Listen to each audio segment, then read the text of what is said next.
Вітаю, вы слухаеце падкаст святога нічога, у якім цудоўныя людзі. Ну і я, Марыя Пархімчык, збіраемся для таго, каб шчыра і без цэнзуры абмеркаваць, што такое расці і сталець, любіць і ненавідзець, сумаваць і весяліцца, шукаць, а магчыма і знаходзіць сябе ў Беларусі. Першы выпуск мы прысвецім таму, што ўпіталі недзе паміж малаком маці і першай стопкай самагону. Гутарка пойдзе пра кантэнт, якім аблучалі нашы арганізмы адразу ўслед за чарнобыльскай радыяцыяй. Бо пагадзіцеся, тое, што падае ў дзіцячую галаву, не можа не адбівацца на тым, хто мы ёсць зараз. Да мяне ў студыю завіталі мастачка-дызайнерка Даша Шыбаршы. Прывіт, Анечка. І Creative Lead, стендаперка, каралева мемаў Карына Мама Коз. Прывітанне, привет, привет.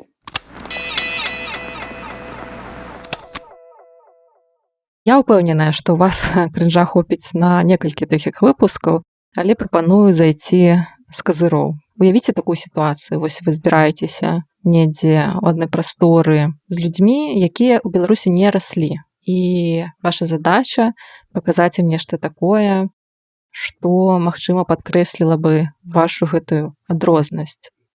Я живу в Германии, я живу на самом западе, на севере Германии, то есть такая прям очень немецкая, очень западная Германия, где у нас не очень много точек соприкосновения с моими коллегами, друзьями, но вот мы как раз таки ищем, где мы сходимся, чем расходимся. То есть про всю там Slavic culture они как бы в курсе, мемасов полно, нам все время интереснее искать какие-то точки. И мультик, ну все точно, все поколения здесь видели, Чип и Дейл смотрели. Ну и эта заставка Чип-чип-чип-чип и Дейл. И тоже мы с немцами обсуждали, а у них Чип-чип-чип и Чап.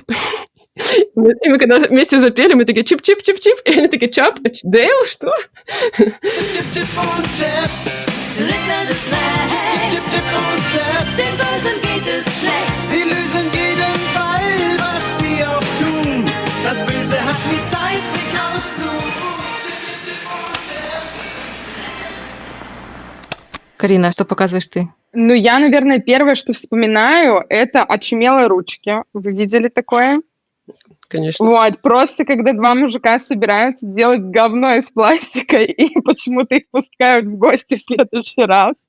Я вот как-то, мне кажется, на этом выросла. Вот. Они учили делать бесполезные вещи. Шишки бывают разной формы и размера. Многие украшают нашу квартиру. Но нас интересуют самые распространенные, самые доступные, которые мы могли бы легко применить в качестве массажера. А именно вот такие. Ну, калі заходзіць у нешта такое аўтэнтычнае беларускае, то я адразу вспоминаю Пацу-Вацу. Гэта такая зялёная, некая небінарная лялька, якая вяла мультыплікацыйны клуб разам з аніматарам, дарэчы, Міхаілам Тумелем. Я вырашыла ўзгадаць, што за легенда была звязаная з гэтым Пацу-Вацам, і выявілася, што гэта іншапланетнік, які прыляцеў у Беларусь, таму што яму на яго планеце стала нудна. І, ну, а дзе ж будзе весела? Ну, канешне ж, дзесьці на тэлебачанні на Макаёнка. Вось. Ну, дарэчы, там ён і скончыў сваё слаўнае жыццё вельмі сумна, бо калі шоу ўжо стала непатрэбным, то лялькавод знайшоў Пацу-Вацу на сметніцы. Вось, нават не адсартраванага ў тэкстыль выявілася так. Вось, і ў гэтага шоу была вельмі, дарэчы, крутая застаўка, якая, мне падаецца, сфарміравала мой музычны густ назаўсёды.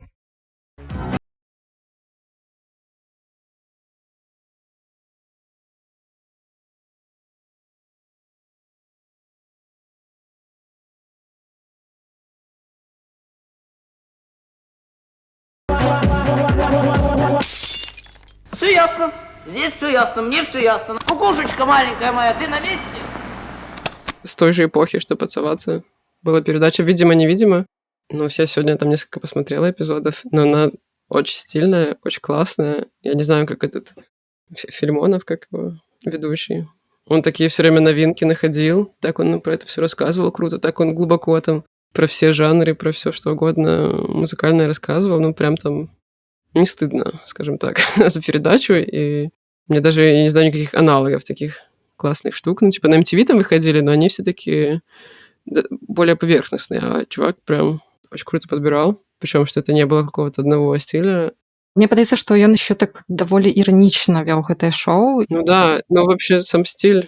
Он такой супер нормкор мужик в пиджаке, но очень классные такие инди-культурные вещи рассказывает, клипы. Поэтому вот не стыдно за него и пересмотреть. Карина, як ты знаходзіла кліпы ўвогуле, як у цябе з кліп-культурай?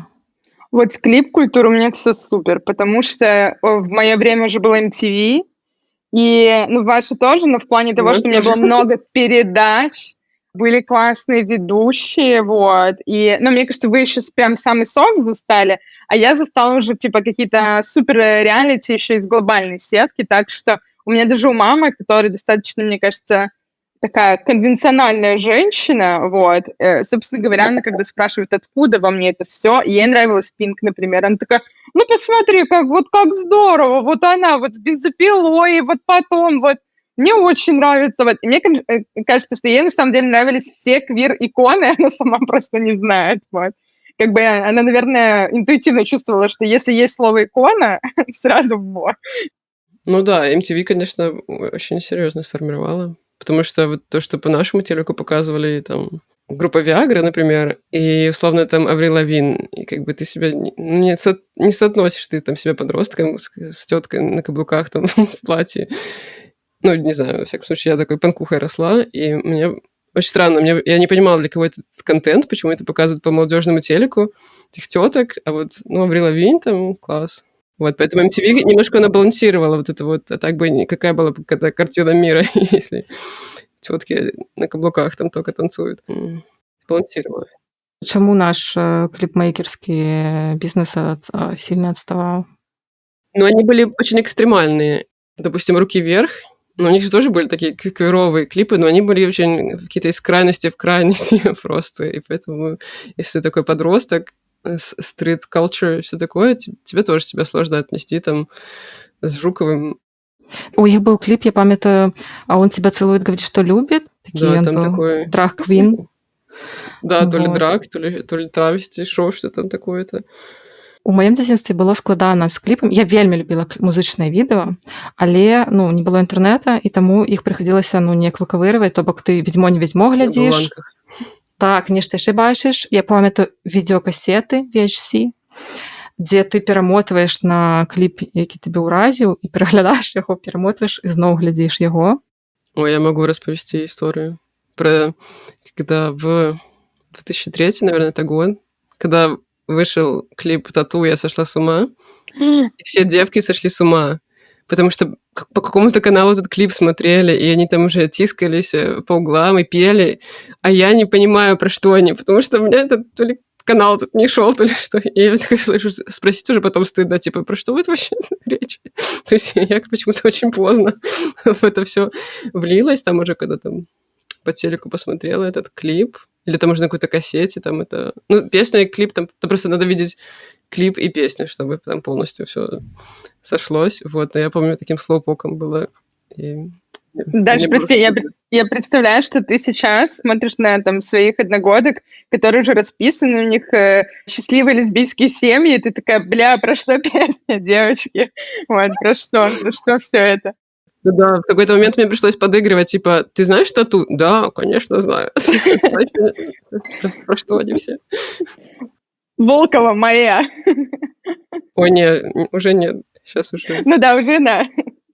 Ну, тату быў такі феномен, і я памятаю, што ну, я расла ў невялічкім пасёлку, амаль вёсцы, і у нас было такое з'явішча, як вясковая дыскатэка, на якой ставілі музыку з касет.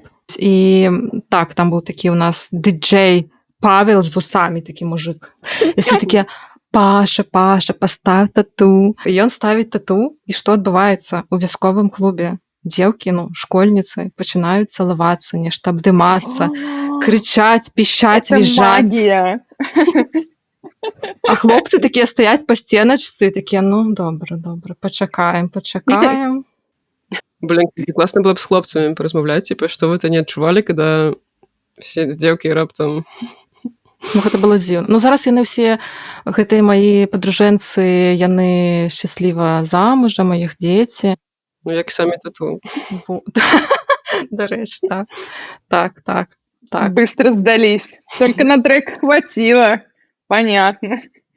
Кстати, я видела передачу про тур-тату, и вот было забавно, знаете, есть такой стереотип, что условно вот постсоветские страны, они все там тысячелетиями, ну, тысячелетиями уже, конечно, громко, но, в общем, что гомофобия была всегда, и показывали тур-тату в Грузии или в Чечне, где парни целовались. И я была такая, чё? Ну, то есть, в целом, это сколько, наверное, лет 10-15 назад, да, себе тяжело представить, но, короче, вот у них с архивных съемок много всего такого интересного, квир-ориентированного, вот. Включается свет, я куда-то лечу. Медленный я, это сводит с ума. Они говорят, виновата сама. Я сошла с ума, я сошла с ума. Мне нужна она, мне нужна она, мне нужна она. Я сошла с ума, я сошла с ума. Мне нужна она, мне нужна она. Ну да. Еще очень интересно, как вот эти все наши мемные поп-исполнители, ну и последние годы вирусятся на Западе. Например, Катя Лель — это вообще просто... Ну, сейчас это попробуй Муа, попробуй Джага, типа там в каких-то трендах ТикТока, где люди в шубах, в каких-то там меховых ушанках, типа лип-синк под эту песню. И это так странно.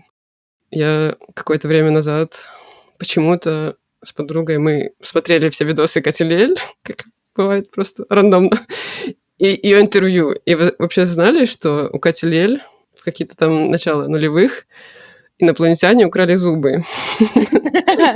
И она про это серьезно рассказывает в интервью.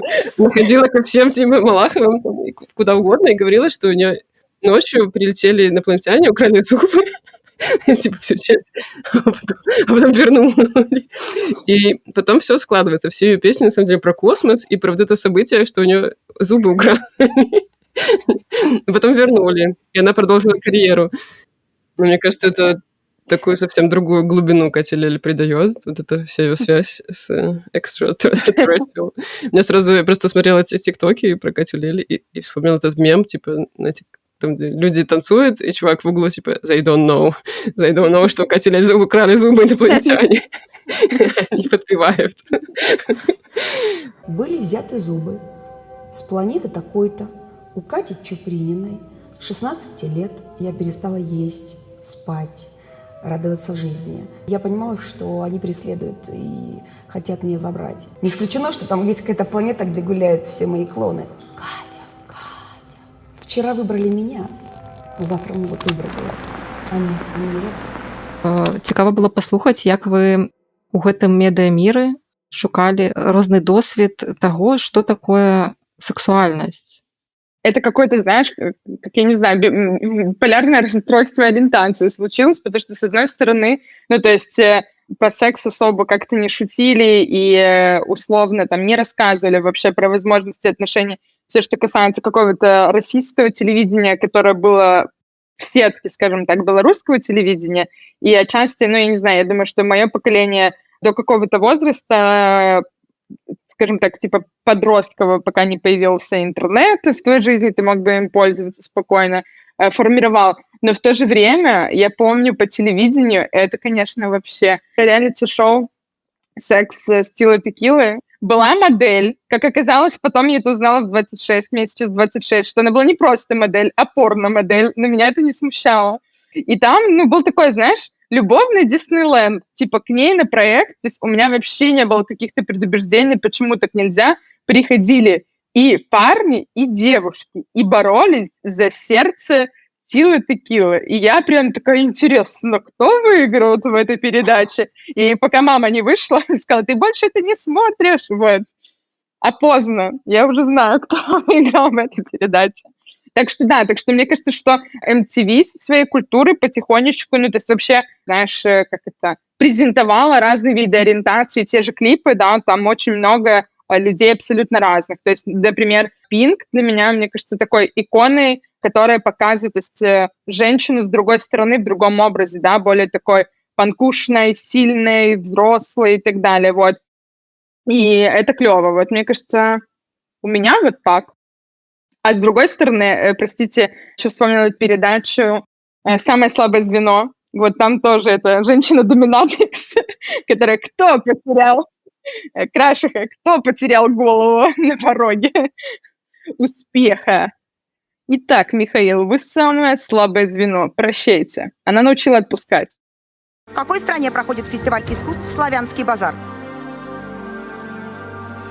Братислава. Неверно, Белоруссия. Милый зайчик, Татьяна. Надев красное платье, вы, очевидно, хотели блеснуть красотой. А нужно было умом. Вы самое слабое звено. Прощайте. Ну, дарэчы, гэтае слабае звяно і іншае, вось што зараз вірусіцца зноў тиктоку, я часам пераглядаю і крыху крынжую, бо мне падаецца, што гэта вельмі былі жорсткія шоу, дзе прыніжалі людзей, да, і не было ніякіх межаў, і не было ў студыі ніякіх псіхолагаў, якія маглі б неяк гэтую ранку загаіць. Але я зацікавілася ўвогуле гэтай гісторыі, як тэлек працаваў з нейкімі праблемамі, і ўзгадала моладзевае шоу на БТ, якое ішло ў прамым эфіры. Гэтае шоу называлася 5/5. Цікава, што яго вялі Каця Пытлева, якая потым рэалізавалася як журналістка, Павел Залуцкі, які потым рэалізаваўся як стендап-комік, і Зміцер Шэпелеў, які потым рэалізаваўся як муж Жанны Фрыскі. Таксама няблага. І што там адбывалася? У прамым эфіры маглі патэлефанаваць, найперш школьнікі, і ў адным з выпускаў тэлефануе хлапец і кажа, што вось ён дрэнна вучыцца, у яго праблемы з аднакласнікамі. Рэч ідзе пра булінг, што рабіць, і тут Паша Залуцкі бяжыць з мікрафонам і бярэ каментар псіхолог. Они обзывают меня, говорят, что я не умею учиться, я хочу учиться. Ясно, то есть, как я понимаю, на вас висит ярлык троечника, да, и никто не может поверить в ваши способности. Да, это действительно это очень-очень серьезная проблема, когда за неуспехи в учебе вот так вот людей не любят. Психолог, Анна Исаенко, скажите, пожалуйста, какой совет вы можете дать этому мальчику?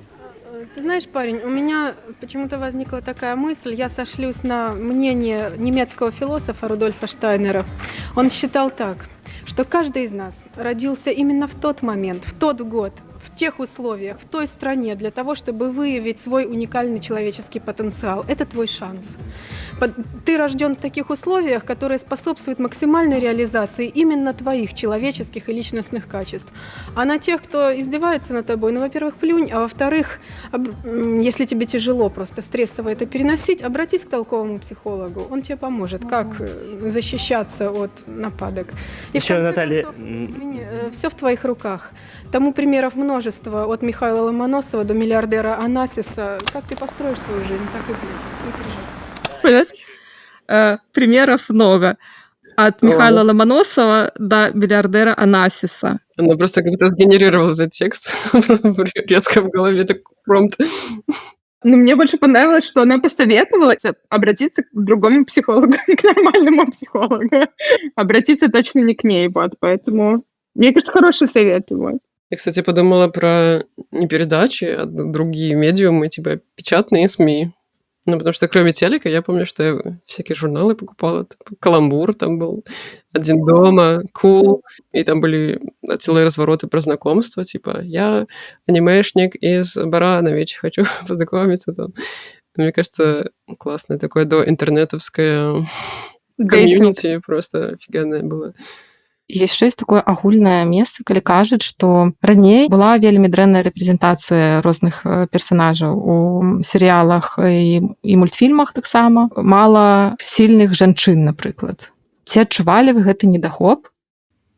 Мне кажется, у меня не было какой-то такой четкой потребности. То есть всегда был кто-то, кто мне нравился из женщин, там, в мультиках каких-то там, в передачах. Я вот сейчас вспомнила всяких VGF, MTV, тоже Пытлева, тоже из белорусских. Мне кажется, я могла себя с мужиками тоже ассоциировать, поэтому вот у меня не было такого еще понятия, наверное. Ну так, мне падаецца, што мульціку пра Чіп і Дейла можна асацыяваць сабе адначасова і з Чіпам, і з Дейлам, і з Гаечкай, і з Рокфорам, і нават з гэтай мухай Ужыкам у розныя перыяды жыцця, вось. Таксама мне падаецца, што значным з'явішчам былі рэаліці-шоу. Я не памятаю, каб нейкія былі беларускія рэаліці-шоу, я іх не бачыла, але я ведаю, што Карына нават брала ўдзел у беларускім рэаліці-шоу? Распавядзі, калі ласка, пра гэта. Шоу было «Универ Шеф» на Беларусь-2, но это было инновационно относительно белорусских реалий. В общем, я вам синопсис расскажу.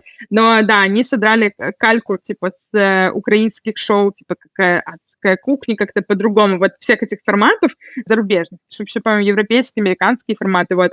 И попытались студентов столкнуть в этой битве, вот. Там тоже нам пытались построить фейковые драки, что-то еще. Моя бабушка, кстати, она смотрела, она такая: Карина, господи, дошло до финала, у меня там очень сложная судьба. Я как будто бы, вот мы прям записывали подводку, иду с бутылкой воды, потом ее ставлю, это показывали по телеку. Моя бабушка такая: господи, она так хорошо готовит, но пьющая. Я даже не пила тогда, ну, типа, это какой-то еще элемент пацанок, знаете, туда вставили.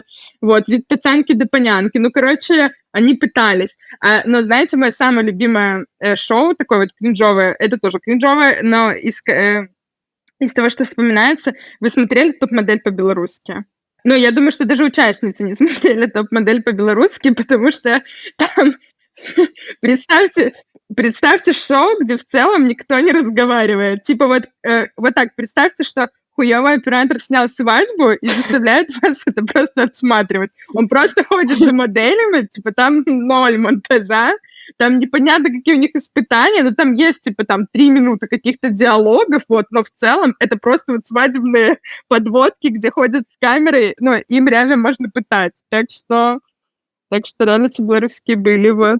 Блин, я вообще не помню никаких шоу, чтобы можно было в телек попасть. Я помню, что в Суперлото можно было попасть в студию. І нагребаць там некія скарбы. Со змеей, блядь, стоишь? Да, со змеёй. А калі так пафантазаваць, то на беларускай глебе, якое падаецца вам, магчыма, гэта франшыза, магчыма, гэта нешта такое унікальнае, рэаліці магло б здарыцца, каб раскрыць наш характер. «Званый ужин». Мне очень нравилось смотреть. Причем раньше мне не казалось каким-то кринжом. Но сейчас, когда я пересматриваю, я типа пересматриваю просто поржать. То же самое, как с Высоцкой тоже. Я так любила ее шоу, мне казалось, она просто богиня кулинарии. А сейчас, когда ты сделаешь нарезки, что она там готовит, такой, блин, наверное, она все-таки была не так хорошо. Я, в принципе, очень люблю кулинарные шоу, еду. Есть люблю. Мне кажется, через кулинарные шоу можно как-то и культурный код повыдавить из белорусов. Ну, в общем, я люблю еду и культуру еды, и вот всякие, скажем так, политические, культурные... В общем, контекст, как это блюдо, откуда эти продукты, как это, типа, все получилось, откуда это пришло. В общем, мне кажется, у еды очень много какого-то такого культурно-социополитического контекста интересного. А я мару, ведаеш, каб было драг-кінг-шоу, не квін, а кінг, таму што мне падаецца, што ў Беларусі афігенна можна выбраць персанажа, некага мужика дзіўнага, і неяк яго падаваць. Тыпу, чыноўнік, які жыве з мамай, яна купляе яму бручкі, такія трубачка, якія складаюцца, або дворнік, які марыць стаць татуіроўшчыкам, што-нибудь такое, ведаеш? Ну, типа, столько можно. Мы можем объединить этих два шоу, кулинарное и драк. И «Званый ужин», они у себя дома, там, знаешь, это категория развлечений. Там. Потом должны оценить, у кого развлечение было лучше. А я бы хотела белорусский дейтинг. Вот, белорусский дейтинг. Давайте сделаем белорусский дейтинг. Вот. Мне очень нравится тоже калька з украинского шоу, коли, ну, по типу, не карацей, 2 человека, неважно там, кем они себя чувствуют. Да, половинки. Когда, условно, тебе подбирают партнера, вот, и мой любимый выпуск, где приходит девушка, просто это чисто я на свиданиях в Тиндере, когда до того, как я встретила идеального партнера, когда просто она приходит с блокнотом, там 100 страниц, и она начинает рассказывать, какой должен быть партнер. Вот, она такая, красивая, умная, креативная, обеспечивает меня. И там уже психолог уже 5 минут слушает, и я засыпаю. Вот. И потом они оказываются, ну, то есть их задача пройти вот это вот, типа, свидание. Первое свидание, по-моему, один готовит, да, второе свидание другой партнер готовит. Вот, у них есть, типа, 2 свидания, и потом финальная сцена, где есть кулон, разбитый на 2 половинки, 2 сердечка, они меняются. Типа, если они хотят продолжить дальше, то меняются сердцами. Если нет, то все, то расходятся. У беларускі дэйтынг, мне падаецца, увогуле цікавая тэма, варта асобнага выпуску, таму што Ну, такое. Цікаво. Так, ну добре. Реаліті-шоу ми накидалі. Зараз давайте пробіжимося по серіалам. Як у вас з гэтай жуйкай бясконцай? Якія серіалы вас неяк уразілі, адукавалі, магчыма, напужалі, не ведаю. Дадзім нырца ў гэты бяздонны колодец. Чему меня научила жизнь, это российский сериал. Я, кстати, видела, что СТС будет снимать продолжение. Это «Не родись красивой». Вот. И чему он учит? Во-первых, меня вот сейчас... Я, кстати, пересматривала. Это тоже кринж, что я пересматривала. Ну, тебе не соромно. Это будет мой сериальный... Мне не соромно. Ну, трошки. Вот. И что было? В общем, меня смутило несколько вещей. Почему Катя Пушкарева стеснялась брекетов? Потому что брекеты — это пиздец как дорого. Это первое. Второе. Он научил нас, мне кажется, вот «Не родись красивой» — это то, что если ты, может быть, некрасива в глазах кого-то, если у тебя будет демолет, то ты можешь все в этой жизни. Вот. Выбирать работу, а не какие-то там отношения. Ну, конечно, да. Там очень много, типа, и какого-то сексизма, но в то же время есть репрезентация ЛГБТ-персон, например. Они об этом шутят и говорят. Ну, не всегда в такой, как бы, лестной форме, но все же, как бы... У іх быў некі дызайнер, падаецца, што... Милка, да. И он тоже там, он, типа, шейдил кого-то, шутил шуточки всякие, вот. Выбирал и говорил мужчинам комплименты, кто из них красивый, кто не очень. Так что... Кстати, его партнеры показывали. Вот это вообще шок. Типа он приходил в офис, его партнер, и все такие: о, какой красивый мужчина, но нет в его сердце Милка. Ну, я думаю, што ў рэвайвале гэтага серыяла акажацца, што Мілка насамрэч не гей, а вельмі такі гетерасексуальны мужчына, і ён ходзіць да царквы. Может быть. А в церкви? Першае маё сутыкненне з лесбійкамі ў серыяле адбылося ў бразільскім серыяле. Я не памятаю, як ён называецца, але там была такая трэцяя лінія, дзе была доктарка, і яна замуціла з маладзенькай такой, таксама багацейкай. І я глядзела гэты серыял менавіта, каб бачыць гэту трэцюю лінію, і не ў кожнай серыі нават яны з'яўляліся. І я такая, ну, зразумела, лесбійкі жывуць у Бразіліі. А яшчэ ведаеце, што на БТ была спроба зрабіць сітком, перадраць «Теорию большого взрыва». Нет, расскажи. Ну-ка, рассказывай. Яны зрабілі такіх жа персанажаў, перадралі ўсіх гэтых Шэлданаў, Пенні і гэтак далей, але у гэтым серыяле адсутнічаў гумар. І аднойчы стваральнік Big Bang Theory, ён даведаўся, што ў некай Беларусі існуе садраны серыял, і ён вельмі абразіўся. І пачаў пісаць твіты такія вельмі, ну, ведаеце, каб быццам бы у яго самого няма пачуцця гумару. Вось, яны мне там грашэй не прыслалі, у іх не смешна, фу. Карацей, я расчаравалася ў ім. Мне кажется, такое признание, что я не смотрела никакие знаменитые сериалы. То есть я не смотрела ни Breaking Bad, ни «Игру престолов», ни... Ну, в общем, что не назовётся, я ничего не смотрела, потому что мне очень сложно. И в детстве, когда там все мои одноклассницы обсуждали какой-нибудь сериал «Клон». Но «Клон», мне падаецца, ён такі досыць адносна іншых бразільскіх серыялаў быў глыбокі ў сэнсе... Ён закранаў вельмі складаныя пытанні, біяэтыка, напрыклад. Плот такі, што некі такі вучоны вырашыў зрабіць клона, і ён падсадзіў гэтую яйцаклетку жанчыне, і яна не ведала, што яна вырошчвае кланіраванага чалавека, і потым, то бок там гэтыя людзі аднолькавыя, ніяк не... Яны існавалі паралельна, іх вось гэтыя лініі ішлі, і там кожную серыю ты думаеш, вось ён зашоў у гэтае памяшканне, і зараз гэты ўжо выйшаў, і тыпу яны не перакрыжоўваюцца, і там, ну, тыпу, вось гэта все вырашалася, а ну на фоне, конечно, там такія жарсці, страсти. Фильм, который меня повлиял, даже не фильм, мне кажется, это сериал, или это мини-сериал, ну, в общем, что-то было, что разбито на несколько серий, точно.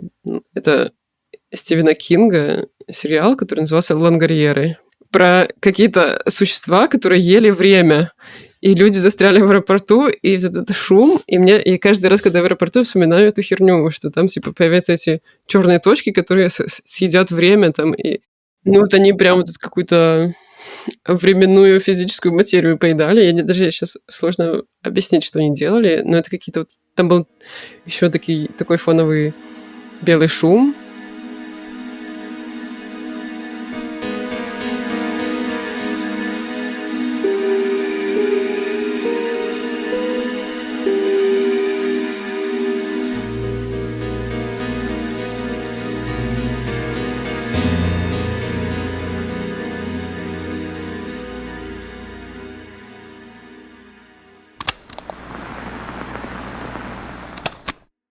А ў мяне такое вельмі ўразіў серыял Twin Peaks, таму што я застала, калі яго паказалі па тэлеку, і чамусьці бацькі не ўкладалі мяне рана спаць. Я гэта бачыла, і потым там пачаліся фанфікі 90-х. Гэта нейкія неведамыя людзі, я не ведаю, ці мелі яны правы гэта рабіць. Пісалі кніжкі, быццам бы Лора Палмер, нейкі перажывае там свае падлеткавыя закаханасці, і там было вельмі шмат сексуальных нейкіх сцэн. І я памятаю, што я у сяброўкі здабыла гэту кніжку і чытала яе неяк так употай. Вось, гэта быў мой секс-эдукейшн, дзённікі Лоры Палмер. Представила Twin Peaks, снятый в стиле Sex Education сериал. Я ще прапаную гэты Twin Peaks памясціць у месца майго дзяцінства, пасёлак Глуша Бабруйскага раёна, і каб там гэта ўсё адбывалася. Вось, Sex Education, Twin Peaks і пасёлак Глуша, закінуты завод. А река там какая? Рэчкі няма, там ёсць копанка такая, сажалка. Вось, і мой раён, які называўся Ванючка. Мне падаецца топ. Надо снять. В Новой Беларуси снимем Twin Peaks в Глуши. І, магчыма, можна неяк туды залучыць таксама туда вобраз Алеся Адамовіча, які там жыў некаторы час. Вось, яго помнік ажывае, і ён таксама нешта там уклініваецца. Он будет этим комиссаром, который расследует. Мне еще, знаете, кажется, что у нас действительно такой салат именно в формировании контентом нас, потому что я вспоминаю, вот ты сказала про какой-то, знаешь, вот эту нелепость, когда Twin Peaks где-то в районе Вонючка, а я вспоминаю детские дискотеки, когда никто не знал английский, и в мое время включали хип-хоп, типа там, не знаю, Candy Shop или что-нибудь такое, и мы все вот под это отлежут олимпийские минеты. Вот. И где-нибудь довольные воспитательницы продленки хлопают там в ладоши, и мы такие... Мне кажется, если бы сейчас Хаслеры это увидели, они бы такие, блядь, как они сурово воспитывают детей, вот. So seductive. I take you to the candy shop. I let you lick the lollipop. Go ahead, girl, don't you stop. Keep going till you hit the spot. Ну што, паспрабуем неяк падсумаваць. Атрымліваецца, што мы насамрэч абверглі некаторыя стэрэатыпы наконт таго, што не хапала нейкіх мадэляў, не хапала нейкіх ліній. Усё было, усё нам паказвалі. Хай не кажуць, што з нас вырасла. Вось што паказвалі, тое вырасла. Тое і ёсць. Было не так много белорусского уникального контента, и, наверное, в моем, как раз-таки в моей молодости не так сильно хватало белорусского языка в целом, и контента на белорусском, рекламы на белорусском языке, вот. Но в то же время, мне кажется, прикольно получился такой сплав между американско-европейскими шоу и сетками в телевидении и российским каким-то контентом, вот, и даже немножко украинским контентом, вот. Это просто какой-то ядерный микс, который помог чувствовать мне себя экзибитом из тачки на прокачку, вот, тусоваться в продленке под очень пошлые треки, вот, всей рэп-индустрии тогда, вот, и под аплодисменты воспитателей. В то же время смотреть колыханку на мове, да, и мечтать стать Пинк, когда я вырасту. Так что, мне кажется, все случилось, вот. Ой, ну на гэтых цудоўных словах тут бы і развітацца. Хочацца нейкі такі трек Аврил Лавін выставіць. Спадзяюся, вы добра прабавілі з намі час і самі ўзгадалі нешта такое цікавае.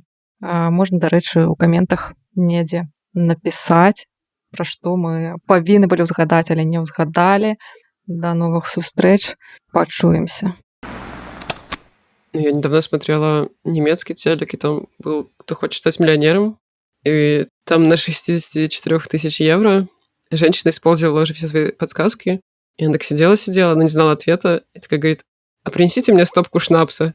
И типа принесли водки, она выпила, забрала деньги и ушла. Я такая, вот это так можно? Красиво просто. Я тоже, так можно было?